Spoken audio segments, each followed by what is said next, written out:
e em volta dele estavam serafins. Cada um deles tinha 6 asas, com 2 eles cobriam o rosto, com 2 cobriam o corpo, e com as outras 2 voavam. Eles diziam em alta voz, uns para os outros: Santo, Santo, Santo é o Senhor Todo-Poderoso, a sua presença gloriosa enche o mundo inteiro. O barulho das vozes dos serafins fez tremer os alicerces do templo e foi ficando cheio de fumaça. Então eu disse: ai de mim, estou perdido, pois os meus lábios são puros e moro no meio de um povo que também tem lábios impuros.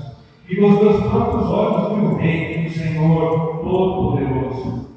Aí um dos serafins voou para mim, segurando uma tenaz, uma brasa que havia tirado do altar. Ele tocou a minha boca com a brasa e disse: agora que essa brasa tocou seus lábios, as suas culpas estão tiradas, os seus pecados estão perdoados. Em seguida ouvi o Senhor dizer: quem é que eu vou enviar? Quem será o nosso mensageiro? E eu respondi: aqui estou, e envia-me a mim. O Senhor Deus me disse: vai e diga ao povo o seguinte: vocês podem escutar o quanto quiserem, mas não vão entender nada.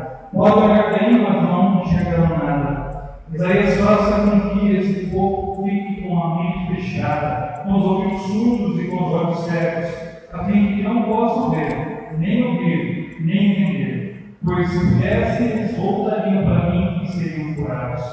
Até quando isso vai durar? Eu perguntei. E ele respondeu: até que as cidades sejam destruídas e fiquem sem moradores, as casas fiquem completamente vazias e os campos sejam arrasados. Eu, Senhor, mandarei o povo para longe desse país se as cidades estiverem vazias. E mesmo que fique no país uma pessoa em 10, ela também será morta. Os que restarem serão como um toco de um carvalho que foi cortado. O toco representa um novo começo para o povo de Deus. Deus nos abençoe, que Deus toque no nosso coração, os ensinos nessa hora da meditação da palavra de Deus. Quero prestar conosco nessa noite o reverendo Luiz Carlos Barbosa. Ele ligou para mim, Fernando, na semana passada, dizendo da sua alegria por meio dos irmãos, ele estava ansioso, e depois da segunda cirurgia, na coluna cervical, ele estava no processo de recuperação. Aí essa semana a Maria me ligou, o pastor ele não pode, ele não tem condições de ir. Ele está com muitas dores, ele está em processo ainda de inflamação da vértebra, e isso está comprometendo. Para fazer exame essa semana, o meu cara levado para o hospital, levava muitas dores. O filho dele teve que ir muito devagar, ele falou: vai, só se for de toca, porque qualquer coisa o senhor está gritando. E essa é a condição do Evangelho dos Carlos. Nós vamos orar por ele, pedir para que Deus esteja agindo na sua vida, fazendo a vontade do Senhor mesmo fazer. Porque a segunda cirurgia da coluna, a nova cirurgia de estômago e outras que ele fez, o câncer está complicado, está difícil de controlar, a cirurgia está avançada, ele perdeu todos os dentes da boca, mesmo assim, ele deve ir. Deus vamos todos preparar essa última canção, fazer uma homenagem para ele, para que ele pudesse ouvir essa canção. E também pedir por uma menina lá para Facebook uma mensagem para ele, e para o grupo todo, com essa canção para que ele possa ouvir, um link que ele possa encontrar. Mas ele continua com vontade chegante, estar na igreja, é isso que nos deixa envergonhados. Muitas vezes nós não participamos da obra do Senhor, não participamos do culto do Senhor, não adoramos a Deus, por conta de coisas mínimas, coisas pequenas que nos tiram a vontade de estar na igreja. E ele, com todas as dificuldades que nos atrapalham de uma enfermidade, uma luta incansável, ele quer estar na igreja. As fotos que eu ele está sempre deitado, não consegue nem ficar sentado. Então, vamos orar pelo nosso irmão. Eu gostaria que nesse momento nós nossa cabeça, nós, graças a Deus, uma prece intercessão dos cargos prefeiturais, faça salvação, conhecimento, colocando o nosso pastor na presença do Senhor, para que Deus esteja atuando na vida e realizando os seus propósitos. Vamos lá.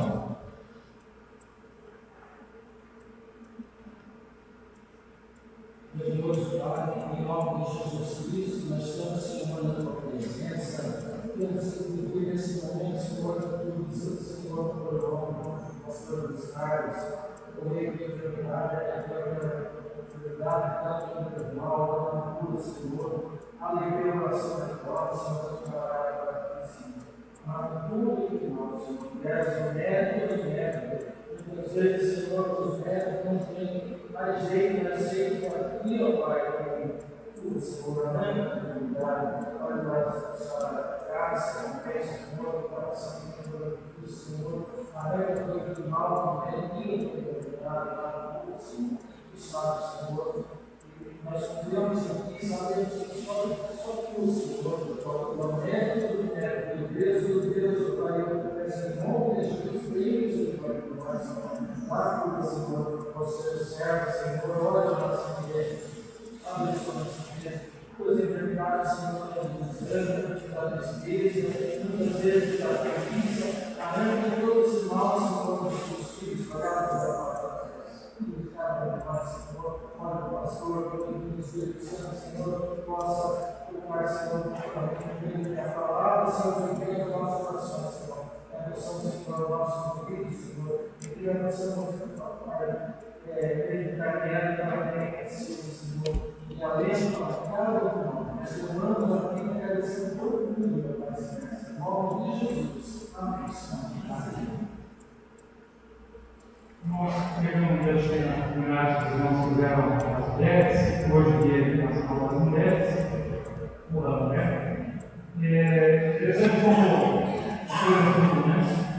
Muitas vezes as mulheres são vítimas de crimes, vítimas de maltratos, vítimas de preconceitos, e hoje acaba tudo. Hoje tudo falando homenagem, uma mensagem, um presente. É bom dizer assim, né? É bom seja lembrado. Mas aqui dentro de um contexto machista dos nossos dias, assim puxando até mesmo para um contexto até bíblico, nós temos essa conduta machista, né? Lá no México, a gente vê nas cartas de Paulo, o sofrimento das mulheres para poder se superar com relação às suas atitudes. É importante que haja essa valorização. E, infelizmente, né, as mulheres são caracterizadas, são conhecidas por três maldosos conceitos. Né? Dizem que as mulheres são medrosas, né? As pessoas falam que as mulheres têm tudo, e aí é uma corrente grande de pessoas mostrando que as mulheres que são guerreiras, que são lutadoras, são batalhadoras, né? E não haveria necessidade dessa forma de defesa se nós não tivéssemos um mundo com esse contexto de uma forma preconceituosa de taxar as mulheres medrosas. Talvez frágeis, talvez sensíveis, mas medrosas. Também outra característica maldosa é de falar que as mulheres são curiosas. As mulheres, elas querem sempre descobrir as coisas primeiro, elas vão pensar, dizem que a Irmã Madalena chegou nesse ponto de encontrar o corpo de Jesus, porque ela foi lá correndo com os primeiros, e aí, a defesa das mulheres, né? Se ela chegou primeiro, porque o discípulo lá chegou na frente com o primeiro que dá, e aí inverteu os valores dela, e ela entrou e foi descobrir que o corpo estava vazio. Mas, talvez seja por conta de uma atitude perspicaz de procurar as coisas, procurar os detalhes, e isso leva, talvez, uma forma ciumenta de achar que as mulheres são curiosas. Um outro conceito também machista é de dizer que as mulheres são talvez, falam muito, né? E também é uma outra dificuldade de se secar, porque talvez falem por conta dos homens em falarem, né? Hoje a gente estava lá em Rio, na igreja do Lajatim, E assim, eu estou dando uma olhada geral no tempo, assim, 90% das pessoas que estavam na igreja hoje eram mulheres, né? Alguns homens lá, e as mulheres louvando a Deus, as mulheres fazendo a diferença, as mulheres orando, as orações hoje foram feitas por mulheres lá na igreja. Ou seja, diante de um contexto de que elas têm espontaneidade para falar, para adorar, para estar dirigindo-se a Deus até com mais facilidade e até com uma certa descontração. E tocando com esses detalhes, dentro da nossa meditação hoje, dentro desse contexto chamado de profeta Isaías, eu gostaria de tratar com os irmãos a questão de uma vida correta. Não tanto dessa crítica destrutiva das mulheres, no sentido de falar que as mulheres têm esses conceitos formados de forma equivocada, mas também lembrando que não só os homens, mas no sentido de cristão, tanto homem como mulher, e ter posturas corretas, posturas que agradem a Deus. A nossa vida deve ser uma vida de acordo com a vontade de Deus. Aquilo que fazemos deve agradar ao Senhor, aquilo que fazemos deve dar alegria ao coração do Senhor. E o chamado é para todos, o chamado da igreja é para todos. E nós estamos nesse mês comemorando 10 anos de aniversário da nossa igreja. E todos nós, homens e mulheres, somos chamados para o trabalho nesse lugar. Todos nós somos desafiados a fazermos aquilo que Deus se agrada, aquilo que Ele espera da nossa vida, aquilo que Ele espera das nossas atitudes como servos do Senhor. E é como está correto, uma vida totalmente entregue a Deus, pode provar completamente o que Deus projeta para elas.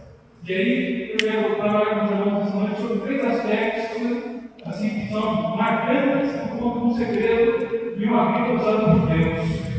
Uma vida que pode ser usada pelo Senhor, uma vida de chamado, uma vida de entrega. E alguém que pergunta, quem que vai fazer? Vamos lá. Quem é que estará realizando a obra? E é aquele que se oferece, se apresentou, não pode contar comigo. Estou aqui, envia-me a mim.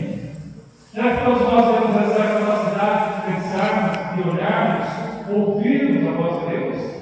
E o texto fala na sequência de Deus falando para o profeta Isaías, falando, façam com que eles não entendam nada, eles vão escutar, mas não vão entender nada. Façam com que os olhos deles sejam tapados, para que eles não enxerguem nada. Porque se eles fizessem, eles poderiam vir e seriam abençoados, seriam curados. O que falta para nós sermos abençoados e sermos curados? Talvez seja o aspecto que Deus tratou na vida de Isaías. O profeta foi purificado para servir a Deus, purificado para falar em nome de Deus, purificado para agir em nome de Deus, purificado para que houvesse também purificação na vida daqueles que estavam. E aí, o ciclo usado como um carvalho, cortado, onde há uma promessa de novo, de recomeço. Talvez seja esse um fator especial e importante para a nossa vida, um recomeço. Talvez a gente precise ser cortado de alguma forma, cortado em alguma das nossas partes, para que a gente possa recomeçar de uma forma santificada e purificada diante de Deus. Talvez a gente não tenha um sucesso, a gente não alcance o resultado que a gente espera, porque há uma necessidade desse corte, há uma necessidade de uma tirada daquilo que atrapalha a nossa vida com Deus, e tira e contamina aquilo que não está agradando a Deus, aquilo que está fazendo com que Deus esteja entristecido conosco. E aí nós vamos entendendo que o profeta Isaías foi alertado por Deus para que tivesse nas pessoas com as quais ele estaria dando, pessoas preparadas para serem usadas por ele. Qual é a diferença entre o servo usado por Deus, aquele que foi chamado e tem uma vida usada por Deus, tem uma vida consagrada ao Senhor, daqueles que não têm? Primeiramente, há um entendimento desse texto que nós lemos, no verso 5, de que é preciso um dos segredos para essa vida ser usada por Deus é ter uma vida pessoal limpa. Uma vida pessoal limpa. Veja o que diz o texto no verso 5 do capítulo 6. Então disse eu, ai de mim, que sou perdido, porque sou homem de lábios impuros, a quem e os meus olhos viram o Rei, o Senhor dos Exércitos. Primeira constatação é de que Isaías tem a nítida noção, completa noção, de que ele tinha lábios impuros, ou seja, que ele não tinha uma vida limpa diante de Deus. E o chamado gerou uma responsabilidade, o chamado gerou nele um alerta, o chamado gerou nele um certo temor. Como é que eu posso? Estou diante de Deus com minha vida impura. Quantas vezes nós estamos diante de Deus com uma vida complicada, com uma vida deturpada, e não temos essa noção de responsabilidade, noção de uma afronta de estar diante de Deus com essa vida sem conserto. Há uma necessidade de uma pureza, há uma necessidade de uma limpeza que Deus opera então na vida dele, essa limpeza para que ele pudesse falar com Deus. Para que houvesse modificação no vida do povo, a modificação deve começar na vida de Isaías. A transformação e a purificação deveria começar nele. E aí, no primeiro conceito que nós entendemos, que pureza é uma questão de decisão do povo pessoal. Nós decidimos ser puro. Nós também podemos decidir em sermos contaminados. Nós podemos decidir se vamos seguir aquilo que Deus quer ou se vamos fazer de acordo com aquilo que nós queremos. Pureza é uma decisão pessoal. Ter o coração puro é uma decisão que parte de nós mesmos, de uma análise, de uma vida, de estarmos verificando aquilo que não está agradando a Deus. E essa é uma grande oportunidade que Deus deu para Isaías. Um contato, num momento especial, Deus toca na vida de Isaías e fala: agora você está puro, agora você está preparado. Para que ele pudesse dizer: isso aqui, o Senhor pode me usar, pode me enviar. Será que nós temos tido essa postura de avaliação, de análise da nossa vida diante do chamado de Deus? A gente ouve muito sobre isso, a gente ouve muitas situações que falam que nós somos chamados por Deus, nós somos o povo de Deus, nós somos soldados de Deus, nós somos homens de Deus, mulheres de Deus. Mas será que nós temos essa noção de que muitas vezes nós estamos diante de Deus com os nossos lábios impuros, com a nossa vida impura, com o nosso coração impuro? Diz o texto de 2 Timóteo, capítulo 2, do verso 19 ao 26, quando Paulo fala para Timóteo: entretanto, o firme fundamento de Deus permanece dentro desse ser. O Senhor conhece os que lhe pertencem, e mais, a paz da injustiça todo aquele que professa o nome do Senhor. Ora, numa grande casa não há somente princípio de ouro e de prata, há também de madeira e de barro, alguns para honra, outros, porém, para desonra. Assim, pois, se alguém a si mesmo se purificar desses erros, será o princípio para a honra, santificado e útil ao seu Senhor, estando preparado para toda boa obra.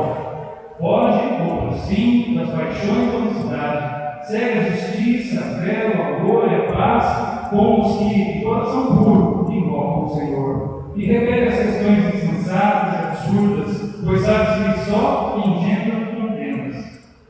Ora, é necessário que o servo do Senhor não viva com temor, e sim deve ser tanto para com todos, apto para instruir, paciente, disciplinando com mansidão os que se opõem, na expectativa de que Deus lhes conceda não só o arrependimento para o conhecerem plenamente a verdade, mas também o retorno à sensatez, livrando-se eles dos laços do diabo, tendo sido feitos cativos por ele para cumprirem a sua vontade. Paulo está alertando Timóteo para que ele estivesse fazendo uma faxina, uma limpeza, uma purificação da sua vida, e falando: é assim que você deve proceder. E dando uma ordem, um pastor que era na vida de Timóteo: faça isso. E uma das referências que nós temos, talvez o que é modo da nossa escola dominical: procura publicar com o aprovado, e mande se envergonhar de maneira bem a palavra da verdade. Ou seja, você quer fazer o caminho, você quer seguir, você quer ser uma bênção, você quer servir a Deus, afastar aquilo que não está agradando a Deus. E Deus fala para Isaías: faça com que o povo me entenda, até que eu faça o corte, até que eu deixe apenas um pouco, onde haverá um recomeço. Ou seja, talvez seja a hora de nós percebermos que Deus está cortando na nossa vida aquilo que precisa ser cortado, aquilo que precisa ser purificado, aquilo que precisa ser limpo, estipado da nossa vida, para que a gente possa ser realmente um vaso de honra, um vaso de bênção nas mãos de Deus. Esse é um grande desafio, esse é uma característica especial na vida daqueles que são chamados. E todos nós somos chamados. Todos nós somos convocados para sermos o povo de Deus. Um povo que agrada a Deus, um povo que honra com as suas atitudes. E nós só poderemos ser totalmente limpos, totalmente separados, totalmente santos, se crucificarmos os nossos pecados na cruz de Cristo. É junto com aquilo que Deus entregou de maior valor, o seu Filho amado, para morrer por nós, para limpar a nossa vida, o nosso coração de todo pecado. É só assim que nós vamos servir e agradar a Deus. Purificação, limpeza, precisamos de consciência e decisão na nossa vida de fazer com que isso aconteça. Uma segunda característica, uma segunda chave para uma vida completamente abençoada, segundo a vontade de Deus, buscar a consagração pessoal. Buscar ser mais consagrados. Consagrar é estar dedicando totalmente ao Senhor aquilo que é na nossa vida. Não dividir com outras paixões, não dividir com outras áreas, não dividir com outras coisas, mas consagrar totalmente ao Senhor tudo aquilo que é dele, e a nossa vida é dele. Quando nós aceitamos Jesus como Senhor e Salvador da nossa vida, nós decidimos dedicar a nossa vida a Ele, ou seja, tudo é para Ele, tudo é dele, e vivemos em função dele. É que nós somos convidados a repartir. Mas pensando bem, dá para dar um tempinho para isso, dá para dar um tempinho para aquilo, dá para me dedicar um pouquinho para lá, dá para dedicar um pouquinho para cá. Eu contemplo todo mundo. E a Bíblia mesmo diz que nós não podemos servir os dois senhores. Ou vamos agradar um, desagradar o outro, ou vamos agradar o outro, desagradar aquele primeiro.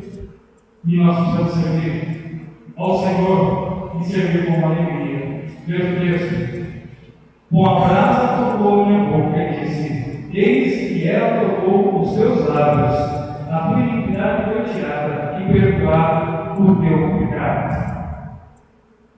Irmãos, nós vamos olhar para dentro de nós, vamos olhar para o nosso coração, olhar para a nossa vida, olhar para dentro e pensar o que nós estamos vendo, o que nós estamos enxergando em nós, o que nós estamos. Quando olhamos, comentando dentro da nossa vida, o que é que nós vemos? Deus vê. Mas será que nós vemos? Será que nós enxergamos? Dá para Deus usar a nossa vida assim como ela está? Se dá, glória a Deus por isso. Se Deus está sendo servido daquilo que nós olhamos e conseguimos enxergar, glória a Deus. Continuemos assim, sempre melhorando, sempre buscando a vida consagrada. Mas muitos olham para dentro de si e percebem que são vazios, não têm o que oferecer, não têm o que entregar. O salmista diz no Salmo 139, verso 23: sonda, meu Deus, conhece o meu coração, prova-me e conhece os meus pensamentos. Irmãos, deixar Deus dirigir a nossa vida segundo a sua vontade é algo desafiador. E entregar a vida na mão de Deus, para o Senhor, eu quero ser uma bênção, eu quero ser usado pelo Senhor da forma como o Senhor quiser. Eu quero estar ao teu lado em todo tempo, em todo momento. Nada vai me afastar do Senhor. No mesmo capítulo de Romanos, quando nós estudamos e há o texto falando, se Deus é por nós, quem será contra nós? É isso que a gente usa como um jeito, muitas vezes, para enfrentar determinadas situações. Há também um versículo que diz: quem nos separará do amor de Cristo? O que é que está nos separando do amor de Cristo? Quantas coisas tentam nos afastar do corpo de Cristo? Quantas coisas tentam fazer com que a gente se afaste, deixe de servir ao Senhor? Nós precisamos de purificação, precisamos de consagração, precisamos de entrega total, precisamos estar colocando nossa vida, deixando que Ele dirija e tirando de nós aqueles pecados ocultos que arruinam a nossa vida e vão levar o melhor dos nossos anos, o melhor da nossa vida. Quantas pessoas carregam durante toda a vida o peso de pecado sem entregá-lo a Jesus? Precisamos consagrar nossas vidas, precisamos reconsagrar os nossos sentimentos, as nossas intenções para Deus, para sermos realmente vasos de honra, vasos de Deus na mão do Senhor. O terceiro e última marca que eu gostaria de estar destacando desse trecho da chamada de Isaías está no verso 9, quando ele disse: vai e diz a este povo: ouvi e não entendais, vede e mas não percebais. Ou seja, viver um compromisso com Deus de forma espontânea, voluntária e afirmativa. Aceitar incondicionalmente aquilo que Deus quer de nós. Isso faz sentido quando nós cantamos, né? Te louvarei, não importa as circunstâncias, não importa as condições, não importa o momento, eu vou te adorar, eu vou te louvar. É aceitar o compromisso com Deus de forma irredutível. Dizem que são necessárias 2% das pessoas comprometidas com uma visão para influenciar um todo ao redor. 2% de pessoas no grupo como nosso aqui. 2% para estar incentivando e motivando as nossas atitudes. E muitas vezes a gente não consegue se motivar. Nem com 10, nem com 20, nem com 50%. Muitos não conseguem desenvolver. 2 Crônicas, capítulo 16, verso 9, diz assim: porque quando o Senhor, seus olhos passam por toda a terra, para mostrar-se forte para com aqueles cujos corações totalmente dele. Nisso procedesse loucamente, por isso, desde agora, haverá guerras contra ti. Os olhos do Senhor passam por toda a terra, para mostrar-se forte para aqueles cujo coração estão totalmente nele. Os olhos do Senhor estão sobre nossas vidas. Os olhos do Senhor estão sobre nós. O olhar do Senhor está voltado para cada um de nós. Mas somente são abençoados, somente terão a Deus aqueles que estiverem com o coração dele. Onde está o seu coração nesse momento? Mas o pastor está falando com um grupo de crentes. Pessoas estão na igreja porque vieram aqui, porque querem louvar, querem adorar o Senhor. Muitas vezes nós estamos com essa intenção. A gente vem até bem intencionado para a igreja, mas o nosso coração muitas vezes está distante do Senhor. Muitas vezes o nosso pensamento está longe de Deus. Estamos ouvindo Deus falar, mas a voz está tão longe que a gente não consegue nem distinguir o que Ele está falando, porque o nosso coração não está nele. Os olhos dele estão sobre nós, mas o nosso coração está distante dele. O seu coração está perto do Senhor, o seu coração está no Senhor nesse momento. Tudo aquilo que a gente faz desde o início do culto está fazendo sentido para você. Você está inteirado com tudo aquilo que está acontecendo nesse serviço de adoração. Isso está no Senhor, isso está presente nele. Estamos aqui para fazer a vontade do Pai, porque fomos chamados para isso. Deus nos chamou para 4 tarefas fundamentais no reino. Primeiro, Ele nos chamou para adorar e celebrar. Nós somos chamados para adorar a Deus. Nós somos chamados para celebrar, festejarmos a Sua pessoa. Nós cultuamos a Deus. O culto não é para mim, o culto não é para o pastor, o culto não é para o prefeito, o culto não é para o irmão, o culto é para Deus. A intenção do nosso coração é entrar na casa do Senhor, com todas as condições que nós estamos. Estamos tristes, alegres, estamos preocupados, estamos regozijando, enfim. Da forma como entramos, a gente entra para adorar a Deus, cultuar a Deus, apresentar um louvor a Deus. O mais que vai acontecer, da forma como vamos sair, depende da forma como nós entramos. Se eu entrei com o intuito de adorar a Deus, de tudo lá, com certeza Ele vai se manifestar na minha vida e eu vou sentir a sua presença. Uma outra função ou missão que nós temos é proclamar o seu nome sobre a terra. Proclamar, falar dele. Anunciar o Senhor como Salvador, como o Senhor para resolver as questões, como aquele que pode estar transformando as vidas. Será que nós temos levado essa esperança? Será que nós temos feito essa tarefa? Estamos falando do que Deus tem feito por nós? Então a gente fala de tanta coisa. A gente passa a semana falando de tantas coisas. Mas esquecemos de falar de Deus, daquilo que Ele fez e tem feito por nós. Proclamar o seu nome sobre toda a terra, falar do seu amor e da sua mensagem de salvação. Uma outra tarefa é de ensinar o Evangelho e ver vidas transformadas. Ensinar o Evangelho e ver vidas transformadas. Nós temos tantas oportunidades de ensinar o Evangelho.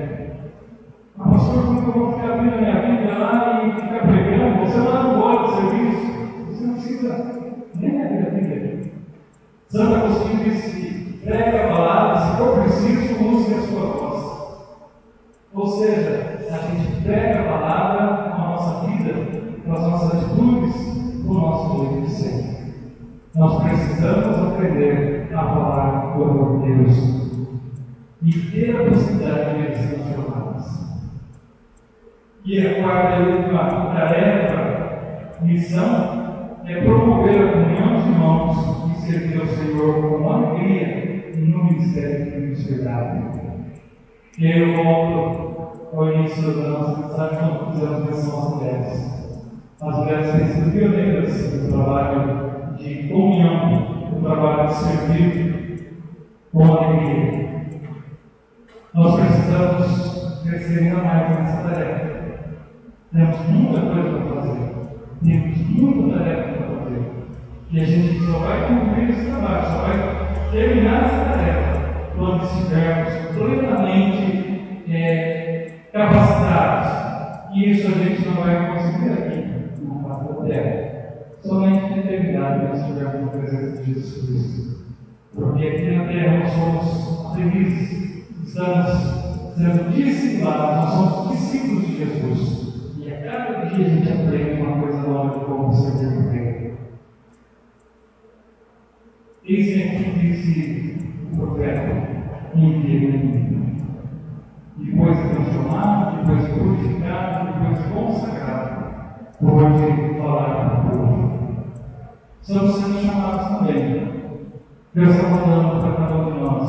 Quem é que eu vou enviar para fazer essa tarefa dessa semana? E a gente possa ficar pela mesma resposta de sair: Senhor, eis-me aqui. Sou puro, meus lábios são puros, mas eu quero ir.